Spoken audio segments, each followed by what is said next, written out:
तो स्वप्नदीप गुरुकुल चैनल में आपका स्वागत है। Class 9th mathematics chapter 1 number system. ठीक है, इसमें एक पार्ट रह गया है, बाकी लगभग हमारा कवर्ड है। पिछले वीडियोस में हमने काम किया हुआ है। आज हमें करना है एक्सपोनेंट एंड पावर। बहुत इजी टॉपिक है ये, बहुत इजी, रादर मैं कहूँगा सबसे इजी है ना। और जो क्लास 8 से बच्चे 9th में आते हैं तो एक्सपोनेंट एंड पावर एक बार वो कवर कर चुके होते हैं। तो एक बार फास्ट रिवीजन करते हैं और उसके बाद अपन देखते हैं कि अगर कुछ टॉपिक छूटा हो then we will cover that part also. ठीक है, चलिए। तो एक्सपोनेंट एंड पावर टाइटल दे दीजिए, एक्सपोनेंट एंड पावर। देखिए कुछ रूल्स हैं, इनको हम फटाफट समझ लेते हैं। कुछ तो याद होंगे, है ना। जितने याद है अच्छी बात है, नहीं है तो अपन रिवाइज कर रहे हैं। अगर a की पावर n है मल्टीप्लाइड बाय a की पावर m है तो बताओ बेटा क्या होगा। a की पावर बहुत बढ़िया, very good, n plus m हो जाएगा।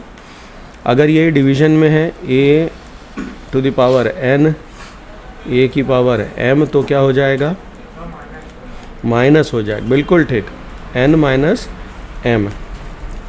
अच्छा, अगर मैं a की पावर n और ऐसे m लिखूं तो इसका क्या मतलब है, इनटू है। बिल्कुल ठीक, a की power n multiplied by m। ठीक है, अब ये कुछ बेसिक चीज़ें, ठीक है। इनमें दो फार्मूले हमें जो है वो सप्लीमेंट्री फार्मूले मानता हूँ मैं, ये बेसिक हैं जो हो गए। पहला है a की पावर अगर माइनस में n है तो माइनस को हम क्या लिख सकते हैं, अपॉन में। ठीक है, तो either it can be written as 1 upon a whole to the power n या रहेगा 1 अपॉन a की पावर n। राइट, दोनों सही है, आइदर और। अच्छा, और दूसरा जो एक और लास्ट ईयर हम लोगों ने पढ़ा हुआ है 8th क्लास में, एलिमेंट्री क्लास में, ये होता है कि किसी भी नंबर की पावर अगर 0 है तो वो 1 होता है, ये पता है ना।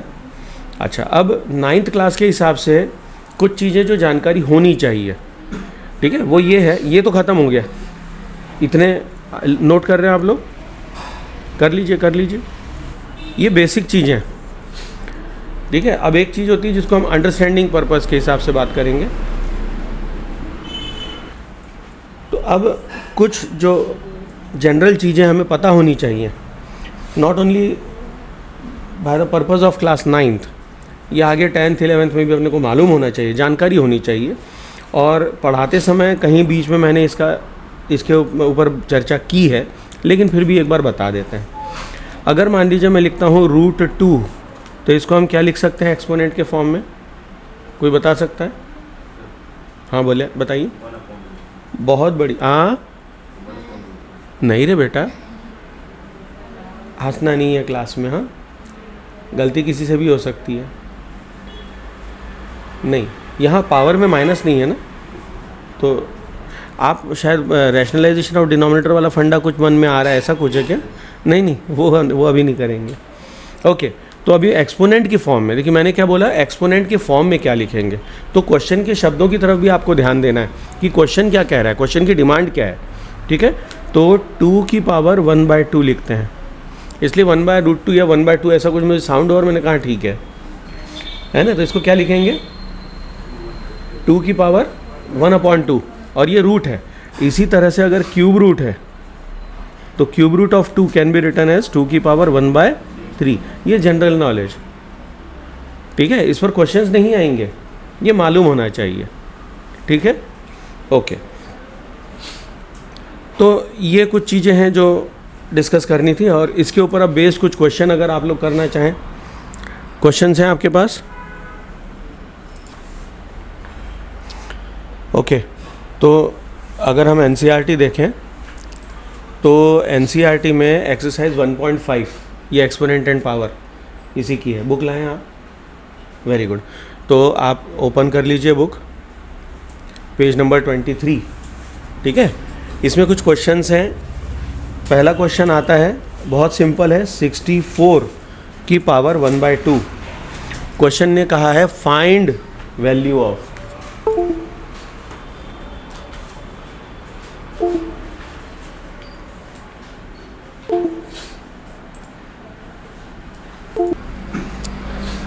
चलिए अब ये जो क्वेश्चन है एनसीईआरटी में दिया हुआ है, बड़ा बेसिक क्वेश्चन है और अगर हमें याद है और टेबल स्क्वायर के अगर याद किए हैं जो कि 6-7 में कर लेने चाहिए, तो हमें मालूम है 8 8 64 होता है, तो 8 का स्क्वायर है। लेकिन इसका अगर हम प्रॉपर सॉल्व करें, अगर ये आपके एग्ज़ाम में आ जाए तो इसको सॉल्व करने का तरीका क्या होगा, आप इसको 64 का प्राइम फैक्टराइजेशन करेंगे। प्राइम फैक्टराइजेशन आता है, गुड, तो हम इसको 2 से सॉल्व करेंगे। 2 से कितना आ जाएगा, 2 3 ज़ा 6, 2 2 ज़ा 4, फिर 2 से करेंगे, 2 1 ज़ा 2, 2 6 ज़ा 12, फिर 2 8 ज़ा 16, 2 4 ज़ा 8, 2 2 ज़ा 4 और 2 1 ज़ा 2। अब 2 कितनी बार है, 1 2 3 4 5 6, ठीक है।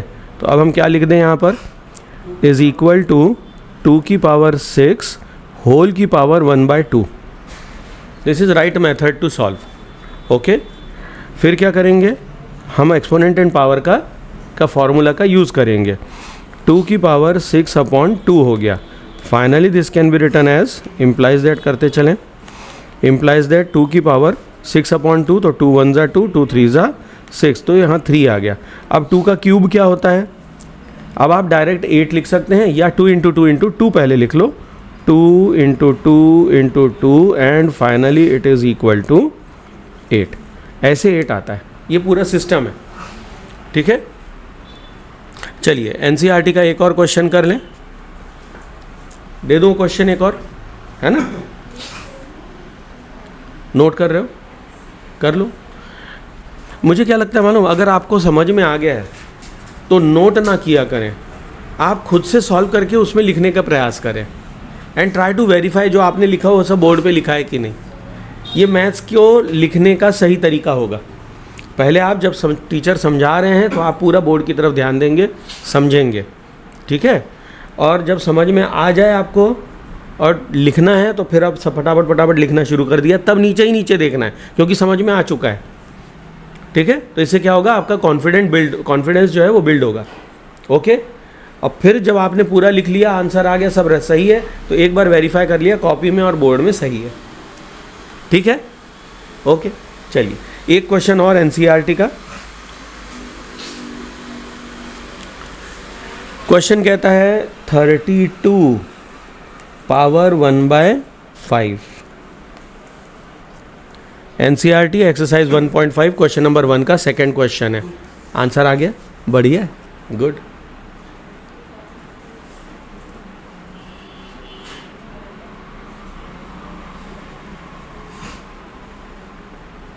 फास्टेस्ट फिंगर फर्स्ट, जल्दी करें, स्पीड से करें।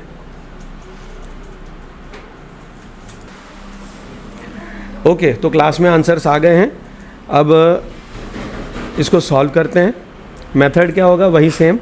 हम सबसे पहले इसका प्राइम फैक्टराइजेशन निकालेंगे, तो 32, 2 से डिविजिबिलिटी है ना, ये 2 से हुआ, 2 1 ज़ा 2, 2 6 ज़ा 12, 2 8 ज़ा 16, 2 4 ज़ा 2, 2 ज़ा एंड 2 1 ज़ा 1 2 3 4 5 2 की पावर 5 होल पावर 1/5, कुछ नहीं करना है, 2 की पावर 5/5 कैंसल हो जाएगा, you will get 2 and this is your answer. समझ में आ गया, ठीक है।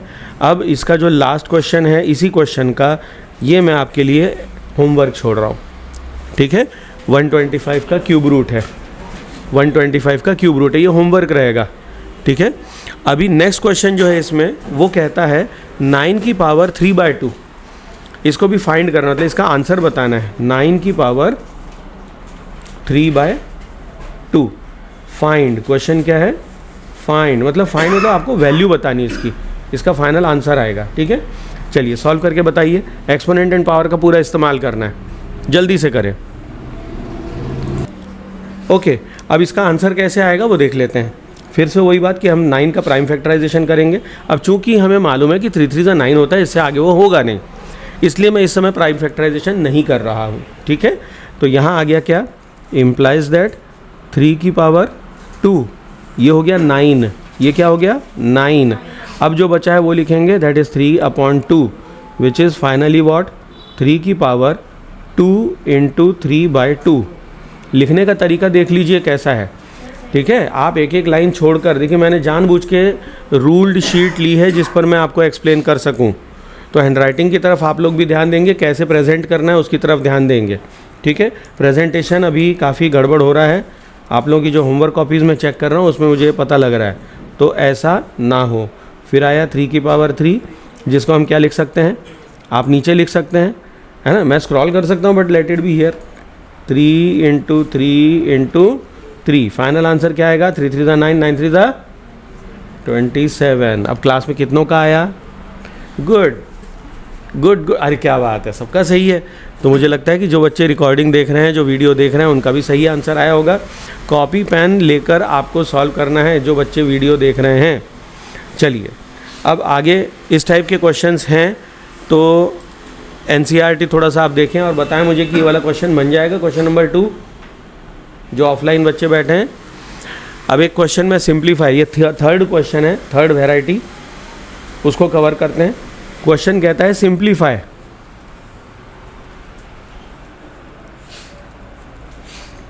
सिंप्लीफाई। इसमें क्वेश्चन है 2 की पावर 2/3 मल्टीप्लाई बाय, ये जो डॉट बना रहता है इसका मतलब होता है मल्टीप्लिकेशन।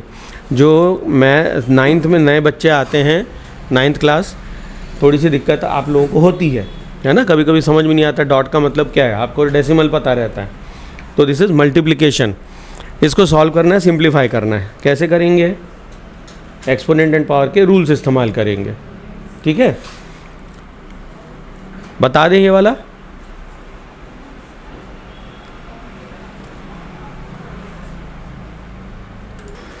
तो इसका सिंप्लीफिकेशन कैसे होता है वो देख लेते हैं। एक्सपोनेंट एंड पावर का formula when bases are same powers are added, क्योंकि ये मल्टीप्लिकेशन है। गलती कर दी क्या, चेहरा बता रहा है ओके, तो यहाँ पर क्या करेंगे, 2 की पावर 3 क्या था, 2/3 ना, 2/3 + 1/5। अब हम क्या करेंगे, सॉल्विंग पावर,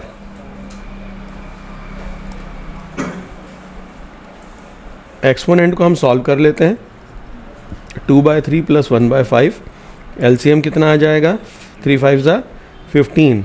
और चूँकि दोनों मतलब LCM नहीं निकला है, एक्चुअली इसको LCM ही कहते हैं बट आपस में दोनों का कोई रिलेशन नहीं है, दोनों प्राइम है, तो ये सीधा क्रॉस मल्टीप्लाई हो जाएगा। ये सबको मालूम है, ये बेसिक चीज़ें होती हैं, कभी कभी हमें नहीं मालूम होती हैं, ठीक है। तो 5 2 10 हो जाएगा, प्लस 3 1 3 हो जाएगा, ठीक है। चलिए कितना हो गया ये, 13/15, ओके। एंड ये पावर अब हम डाल देंगे 2 के ऊपर, तो ये आ गया आपका आंसर, ठीक है, सही है, गुड। और फाइनली आ गया 2 की पावर 13/15 आंसर, ठीक है। आ गया समझ में, अब गलती तो नहीं होगी, गुड। और तेरी नहीं, वो इसीलिए याद रखना है, ठीक है, ओके। तो ये हो गया आंसर। अगर गलत हुआ है तो हमें सीखने को मिल गया, ठीक है। चलिए, और अगर सही आया है तो बहुत अच्छी बात है। अब इसी तरह से आपके NCERT में आप एक बार एक नज़र डालिए, देखिए मुझे एक्सरसाइज 1.5 कोई क्वेश्चन आपको लगता है डाउटफुल, कि आपको लगता है पूछ लेना चाहिए, तो वो आप पूछ लीजिए। और जो बच्चे वीडियो देख रहे हैं, आप मुझे कमेंट सेक्शन में डालकर बताएंगे कि आपको कौन सा क्वेश्चन इसका सोल्यूशन चाहिए, तो आप उसमें डाल दीजिए कमेंट में, आपको सोल्यूशन मिल जाएगा। ओके, क्लास में बताएं बेटा, किसी में नहीं लग रहा, चलिए ठीक है। तो इसको तो आप सॉल्व कर लेंगे, 1.5 पूरा हो जाएगा, है ना। अब हम थोड़ा सा बुक को देख लेते हैं, 1.5 पूरा क्लियर है। अब एक छोटा सा पॉइंट रह गया है, ग्राफिकल रिप्रेजेंटेशन, ठीक है। इर्रेशनल नंबर को ग्राफ में रिप्रेजेंट करना है, कैसे करते हैं वो सिखाएंगे। अच्छा, एक 1.4 एक्सरसाइज जो है वो पूरी रैशनलाइजेशन और इर्रेशनल वही सब वाला फंडा है, तो ये हो जाएगा सिंप्लीफिकेशन ऑफ एक्सप्रेशन। अच्छा, ये क्वेश्चंस कुछ ऐसे हैं थोड़े से, ये इंपॉर्टेंट हैं। Question number 3 page number 21 NCERT rationalised book, थोड़ा सा हम इस पर ध्यान दें, ये बड़ा इंपॉर्टेंट क्वेश्चन है। और जब मैं आप लोगों को रैशनल और इर्रेशनल के बारे में बता रहा था तब इस पर हमने चर्चा की थी। ये NCERT किताब में एक क्वेश्चन है, recall comma pi is defined as the ratio of circumference to that of the diameter of a circle, that is pi is equal to C/D. It seems that it contradicts that the fact pi is irrational. How will you resolve this contradiction? तो इसका contradiction कैसे resolve किया जाएगा? तो इसका answer ये है कि अगर हम पाई की वैल्यू डिटरमाइन करते हैं तो पाई की वैल्यू जब हम डेसिमल फॉर्म में कन्वर्ट करते हैं तो it gives decimal form, non terminating, non repeating, and hence pi is irrational number. However, its equivalent fraction 22/7, pi की वैल्यू 22/7 होती है, hence however its equivalent value that is 22/7 is a rational number. Okay, but it's not exact value of pi. ये पाई की exact value नहीं है, ये अपन rough ले लेते हैं। आई बात समझ में आपके? नहीं आई? देखो पाई क्या होता है बेटा, हम लोग सरकमफ्रेंस, पाई की वैल्यू होती है सरकमफ्रेंस अपॉन डायमीटर। ठीक है, सरकमफ्रेंस का फॉर्मूला क्या होता है याद है? 2πr upon d। ऊपर क्या हो जाएगा, पाई को अलग कर दो, 2r अपॉन d। 2r क्या होता है? 2r रेडियस का 2 टाइम्स क्या होता है? Diameter upon d। D cancel, बचा क्या? पाई। तो पाई की वैल्यू बेसिकली क्या होती है? इट इज़ रिलेशन, पानी लाओ तो पी लो भैया, है ना? हाँ, संकोच नहीं। आई बात समझ में? तो ये जो फ्रैक्शन है, ये जो रेशियो है, this ratio is definitely constant value, but if it is determined mathematically it gives us what? Non terminating, non repeating decimal, and hence pi is irrational. Pi क्या है? Pi is irrational, pi irrational है। ये बात समझ में आ गई भैया? ठीक है। हाउएवर हम क्या करते हैं, इसको अप्रॉक्सीमेटली इक्वल टू या तो 3.14 लिख लेते हैं कन्वीनियंटली, या हम इसी को क्या लिख लेते हैं? 22/7। अब 22/7 को अगर देखा जाए तो this is representation of any fraction in the form of P/Q। P क्या है? 22, Q क्या है? 7 है, 22 P/7 हो गया। फिर Q is not equal to 0, वो भी सही है। P and Q are integer, वो भी सही है। एंड दे आर कोप्राइम, वो भी सही है। तो इसका मतलब 22/7 is a rational number which is equivalent value but not exact value of pi. अभी कुछ समझ में आया कि ये पाई की असली वैल्यू नहीं है। ओके, ठीक। तो इस तरह से इसका आंसर लिखना है। बाकी स्कूलों में आप लोगों के, क्योंकि ये साल आपका 9th जो है ये होम एग्ज़ाम होती है, तो स्कूलों में टीचर जैसा लिखा दे वो सही है, बिल्कुल वैसे ही रट के आप चले जाना। ठीक है, कंसेप्ट समझ में अगर आ गया है तो इसको रट के आंसर आप रिप्रोड्यूस कर देंगे स्कूल में। आ गई बात समझ में? ठीक है, चलिए। तो आई होप जो वीडियो देख रहे हैं बच्चे उनको भी ये बात समझ में आ गई है करना क्या है। ठीक है, अप्रोच कैसा होना चाहिए क्लास 9th का पढ़ाई का, कैसा होना चाहिए? Teacher is always right. ठीक है, आपके स्कूल की जो टीचर है वो जो बता रही है वो सही है, जो का त्यों उतारना है। ठीक है, चलिए। एक क्वेश्चन है इसी एक्सरसाइज का 1.4 का, सिंप्लीफाई करना है। बहुत सिंपल है वैसे, but let's try to do it. और ये कहाँ से आता है? ये मैंने आपको जो रैशनलाइजेशन ऑफ डिनोमिनेटर सिखाया था उसका एक छोटा सा पार्ट है, तो मुझे लगता है ये वाला आपसे बन जाना चाहिए, बट लेट अस ट्राई। ठीक है, exercise 1.4 rationalised book NCERT question number 2। इसका पहला वाला क्वेश्चन 3 + √3 ब्रैकेट में, दूसरे ब्रैकेट में 2 + √2, इसको सॉल्व करना है। कैसे करेंगे? Be fast. And try to solve. एक बार प्रयास करें, नहीं बनेगा, I am always there to help you.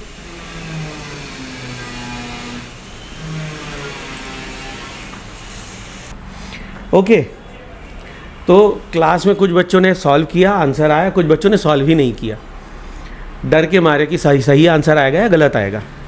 तो हमेशा याद रखिए स्टूडेंट्स, आपको कदम आगे बढ़ाना है, हिम्मत रखिए। अगर आप कदम आगे ही नहीं बढ़ाएंगे तो ना तो गलती होगी और ना सही होगा। अगर गलती होगी तो आप कुछ सीखोगे, और सही हुआ तो आप दूसरा कदम उठा लोगे। यस नो, ये बात समझ में आई सबके? तो इसलिए हमें हमेशा अटैम्प्ट करना है, डरना नहीं है, ठीक है। जो वीडियो देख रहे हैं वो तो बिल्कुल डरने की ज़रूरत नहीं, क्योंकि मैं इतने दूर बैठा हूँ कि क्या ही आपके पास आऊँगा और आपका मर्डर कर जाऊँगा। बताओ क्या करूँगा? मार डालूँगा आपको, क्या करूँगा? और जो क्लास में बैठे वो किस बात से डर रहे बताइए? हैं भैया, कोई मेरे सिंग विंग आए हुए हैं, वैम्पायर ख़ानदान का लगता हूँ, क्या लग रहा है? हैं? तो डर किस बात का है? अटैम्प्ट करना है, ठीक है। चलिए, इस पर एक डायलॉग भी है, मैं बोलूँगा नहीं, है ना, सबको मालूम है क्या है, डर के आगे कुछ होता है, जो भी है। नहीं, मैं नहीं बोलूँगा ना, मैं तो क्यों बोलूँ, वीडियो चल रहा है, यूट्यूब पे डालना है। चलिए, तो ये ऐसे और ऐसे मैंने बताया था, आपको याद आया? और ये ऐसे और ऐसे, और मैंने ये भी बताया था कि ऐसा स्कूल में नहीं करना है, ये सिर्फ आपके दिमाग में चलना चाहिए, है ना। चलिए, 3 2 6, उसके बाद 3 × √2, सही है, 3√2 प्लस 2√3 प्लस एक बड़ा वाला रूट रहेगा, उसके अंदर रहेगा 3 × 2। अगली लाइन में फाइनल आंसर, ठीक है। कितना आ गया? 6 plus 3√2 plus 2√3 and plus √6, and this is your answer, ठीक है भाई। कौन सा? मैंने कहीं आपके कॉपी में ना 8 लिखा हुआ देखा, वो नहीं समझ में आया 8 कहाँ से आया। अच्छा ठीक, कोई बात, तो हो सकता है दूर से मैंने गलत देख लिया हो, है ना। ओके, ठीक है, ये समझ में आ गया भाई। ओके, तो ये सिंप्लीफिकेशन है। एक लास्ट टॉपिक और है, वो हम कवर करेंगे, that is representation of rational irrational number, मतलब रूट वाले नंबर ऑन नंबर लाइन, ठीक है। ये समझ में आ गया। तो इससे रिलेटेड जितने क्वेश्चन हैं, अब ये सारे आपको सॉल्व करनी है, आपका होमवर्क है, ठीक है, और बनेंगे, कॉन्फिडेंस रखो खुद पे। ओके, बन जाएगा बेटा, नहीं बनेगा तो हम बैठे ना, आपको हेल्प करेंगे बिल्कुल, ठीक है। ओके, चलिए, अब रिप्रेजेंटेशन ऑफ इर्रेशनल नंबर, इसके हम 2 मेथड आपको बताएंगे। स्कूल में टीचर जो पढ़ा दे वो फाइनल, ठीक है। कभी कभी छुड़वा भी देते हैं, बोले अरे छोड़ो ये वाला मत करना। ओके, तो ये कंस्ट्रक्शन का पार्ट है। इसमें आपको क्या करना है कि पहला मेथड मैं आपको बता रहा हूँ, स्पाइरल मेथड।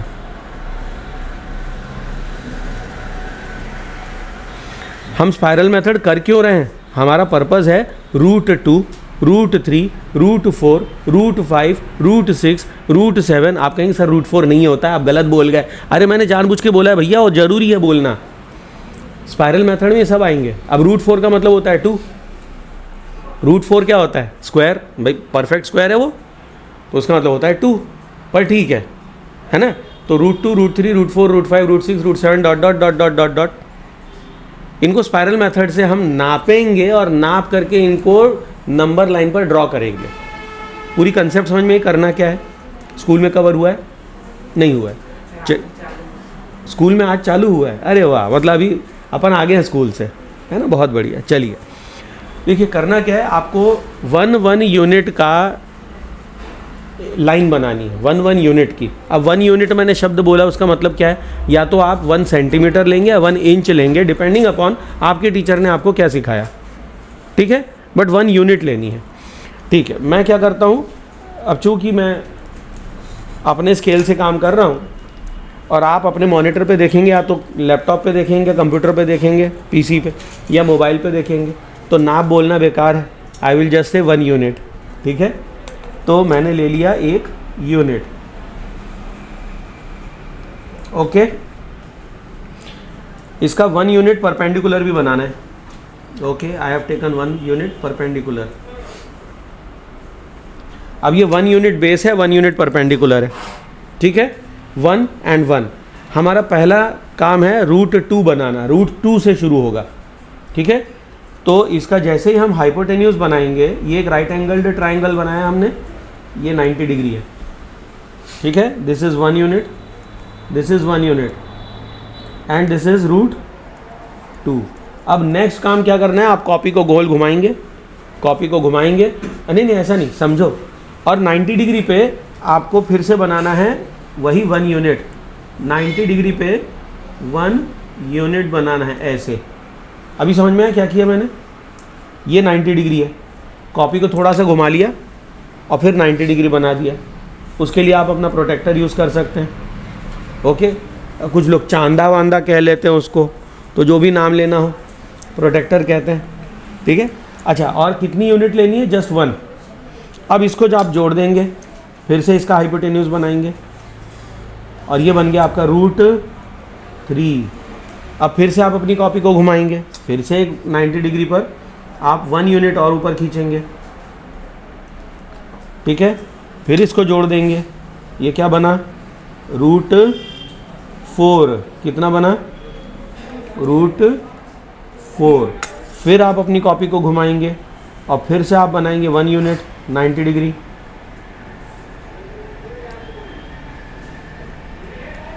ठीक है। अब इसको जोड़ेंगे, क्या बन गया? √5। ये समझ में आ रहा है? अब मैं रफ में बना दूं थोड़ा सा, फ्री हैंड, है ना। फिर यहाँ से मैं 90 डिग्री बनाऊंगा, इसको जोड़ूंगा, ये हो जाएगा √6। फिर 90 डिग्री पे 1 यूनिट, ये हो जाएगा √7। फिर 90 डिग्री पे 1 यूनिट, ये हो जाएगा √8। फिर 90 डिग्री पे हमने 1 यूनिट ले लिया, ये हो गया √9 एंड सो ऑन। पूरी कहानी समझ में आई कैसे होगा? अब आपसे अगर पूछा जाए स्कूल में कि √3 बनाई है और स्पायरल मेथड से, तो आपने स्पायरल मेथड से √3 तक जाके रुक जाना है। फिर ऐसा नहीं कि √3, √4, √5 पूरा बनाना, नहीं, √3 पे जाकर रुक जाना है। और आपके पास एक होता है राउंडर, ठीक है। उसको टेक्निकली क्या कहते हैं मालूम है किसी को? राउंडर को क्या कहते हैं? इट्स कॉल्ड एज कंपास, ठीक है। Technically it is called as compass. तो उससे आपको नापना है, क्या नापेंगे आप? √3 कितना आया, ठीक है। और वहीं पॉइंट से आप उसको ऐसे नीचे लाएंगे और नीचे ला करके एक नंबर लाइन को क्रॉस कर देंगे। कैसे, मैं बता रहा हूँ, देखिए। आप नंबर लाइन को एक्सटेंड करेंगे, ये मेरी नंबर लाइन एक्सटेंड हो गई और √3 यहाँ पर है। मैं फ्री हैंड बना रहा हूँ क्योंकि यहाँ पर स्क्रीन के ऊपर मैं ऐसे सुई नहीं चुभ हो सकता ना, स्क्रीन को मेरी जान पे आएगी, ठीक है। ओके, तो इसको मैंने ऐसे नापा, यहाँ से ये पॉइंट से ये पॉइंट तक नापा, किससे? राउंडर। और फिर इसको हम धीरे धीरे ऐसे ऐसे लाइन करके नीचे ले आएंगे आर्क बना के, और यहाँ पर हमने बना दिया दिस इज √3। आया समझ में? √5 पूछेंगे तो क्या करेंगे? वही आप ऐसे पॉइंट रखेंगे, √5 को नापेंगे, ऐसे घुमा के वापस ले आएंगे। तो ये √5 है, इसको ये घुमाया, टुक टुक टुक टुक टुक टुक टुक टुक, आर्क बना के इधर काटा, दिस इज √5। समझ गए? क्लियर? ठीक, ये कहलाता है स्पाइरल मेथड।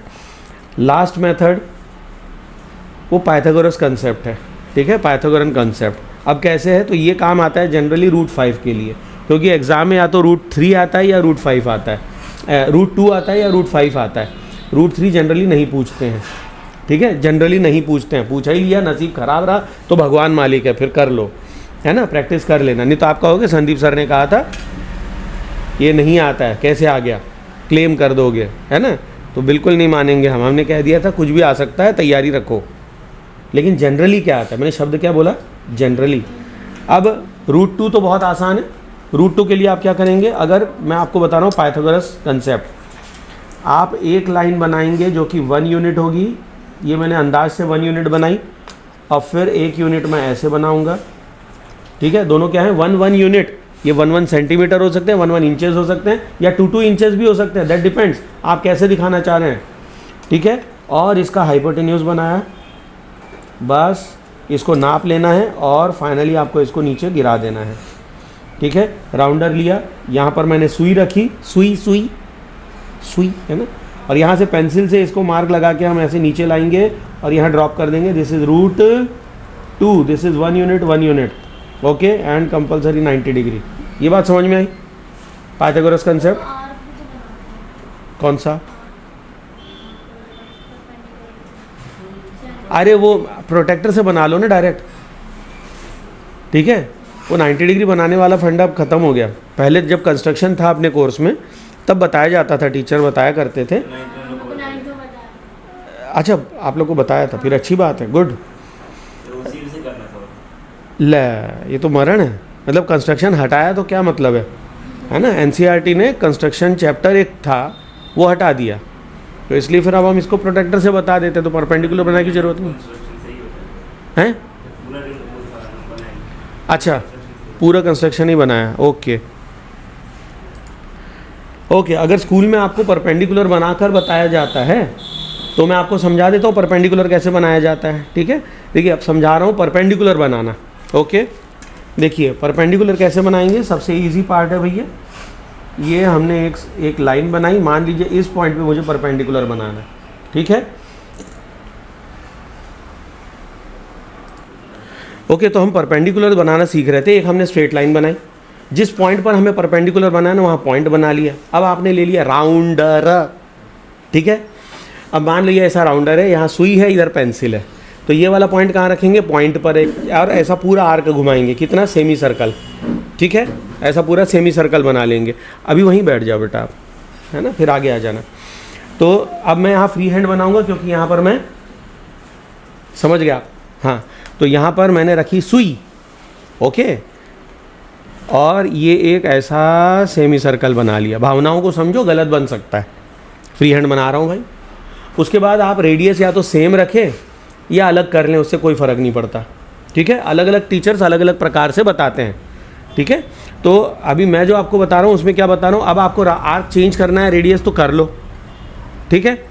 इस पॉइंट से आप नाप सुई रखेंगे और ऊपर एक ऐसे पेंसिल से ऐसे आर्क बना लिया। अब सेम रेडियस इस पॉइंट पर रखा और इधर से आपने काट दिया, ठीक है। कुछ टीचर्स क्या बताते हैं, सेम रेडियस जो यहाँ पर था, ये वाला रेडियस लेकर के आप इधर पर रख के इधर एक बार काटेंगे, इधर रख के इधर एक बार काटेंगे, फिर इधर रख के इधर काटेंगे, इधर रख के इधर काटेंगे। यहाँ 4 बार काटना पड़ता है भैया, तो हमने 2 बार काटा, 4 वाला कटवाया, ओके। तो आप लोग 4 बार काटो, है ना, मैं 2 बार में निपटा सकता हूँ, ठीक है। क्या होता है, इंजीनियरिंग, हम लोग इंजीनियरिंग में इंजीनियरिंग ड्राइंग एक सब्जेक्ट होता है, तो उसका पर्पज़ ये होता है कि आप कितने कम स्टेप्स में अच्छी ड्राइंग बना सकते हैं। तो उसमें हम लोग ये, अब देखो 2 स्टेप बच गए ना भैया, हम ऐसा ऐसा करें फिर ऐसा ऐसा करें, उससे अच्छा यहाँ ये लिया और ये लिया ना। Logically this is right, why it is right, क्योंकि ये यहाँ से इधर और यहाँ से इधर, ये दोनों लंबाई बराबर है, क्योंकि दोनों के आर्क बराबर, रेडियस बराबर थे। इसका मतलब यहाँ पर जो बना है इसको क्या कहेंगे हम, कौन सा ट्राइंगल बनाइए, आइसोसेलेस ट्राइंगल।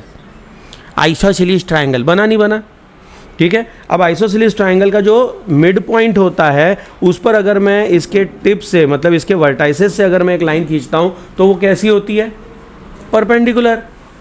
आया समझ में, कंफर्म, ठीक है। तो इस तरह से आपको एक लाइन बनानी, लेकिन कृपया कर ये चीज़ ना बनाएं, ये तो समझने वाली चीज़ है, ये तो समझने वाली चीज़ है, समझे नहीं, ये बनाने वाली नहीं है। ये समझना है कि हमने क्यों किया। मैं केवल स्टेप्स आपने रट लिए, इधर से लिया, इसको काटा, फिर इधर से काटा, ये बन गया, उसको जोड़ दिया, इट इज़ परपेंडिकुलर। क्यों है, किसी ने पूछ लिया, कैन यू एक्सप्लेन। तो उसके बाद आपका मरण, अरे कैसे, पता नहीं। तो पता नहीं क्यों नहीं पता भाई, पता होना चाहिए। ये बात समझ में आई, आपको समझ में आई, समझ पक्का। तो ऐसे आपको परपेंडिकुलर बनाना है। एक लास्ट टॉपिक है, उसको मैं जल्दी से कवर करता हूँ, लास्ट तो नहीं है, चलो ठीक है। अभी 2 कंस्ट्रक्शन और बाकी हैं बेटा, इधर सामने 2 कंस्ट्रक्शन बाकी हैं। एक रूट 5 का मुझे आपको बताना है, और अगर डेसिमल का रूट है तो वो कैसे बताते हैं। तो ये 2 चीज़ें अभी बाकी हैं, ये हम आपको बताएंगे अगली क्लास में, ठीक है। चलिए आज यहाँ पर हम क्लोज करते हैं। Thank you, take care, Vande Mataram, जय हिंद, and take very good care of your self भैया।